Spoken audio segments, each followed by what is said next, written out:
Pada tahun 1998, Indonesia menghadapi krisis besar yang mengguncang seluruh sendi kehidupan bangsa. Dari krisis itu, lahirlah semangat baru untuk memperbaiki sistem hukum yang selama ini dianggap tidak adil. Dan inilah awal dari reformasi hukum di Indonesia.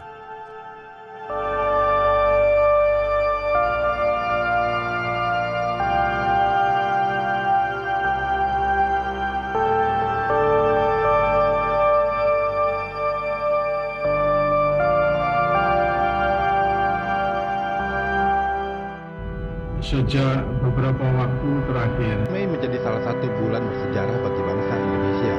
Pada bulan inilah rangkaian aksi unjuk rasa yang berlanjut menjadi kerusuhan massal terjadi. Krisis multidimensi. Pada tahun 1997 sampai dengan pada tahun 1998 meliputi ekonomi, politik, hukum, dan bahkan sosial. Runtuhnya Orde Baru membuka jalan bagi perubahan besar. Hukum yang dulunya represif dijadikan alat kekuasaan. Masyarakat menuntut keadilan, demokrasi, dan hak asasi manusia. Oleh karena itu, reformasi hukum menjadi bagian tak terpisahkan dari reformasi politik, ekonomi, dan juga sosial.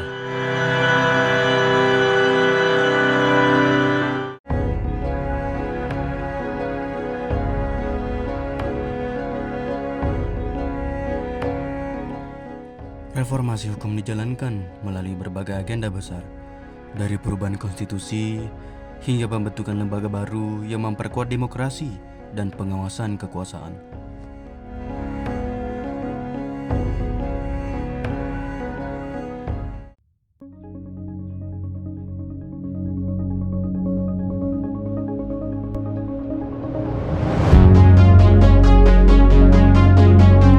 Reformasi hukum membawa banyak kemajuan.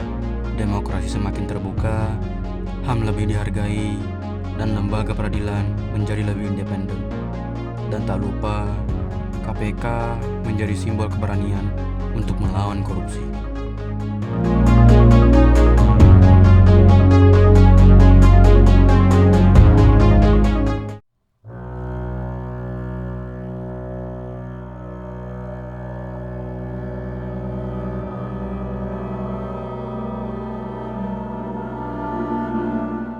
Meski banyak kemajuan, reformasi hukum belum sempurna. Korupsi masih mengakar, lembaga independen masih lemah, dan kasus pelanggaran HAM masa lalu bahkan belum tuntas.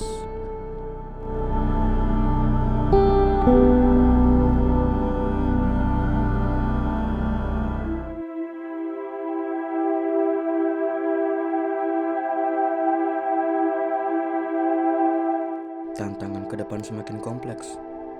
Integritas aparat hukum harus diperkuat. Pelanggaran HAM masa lalu harus diselesaikan. Dan hukum harus mampu menyesuaikan diri dengan era digital.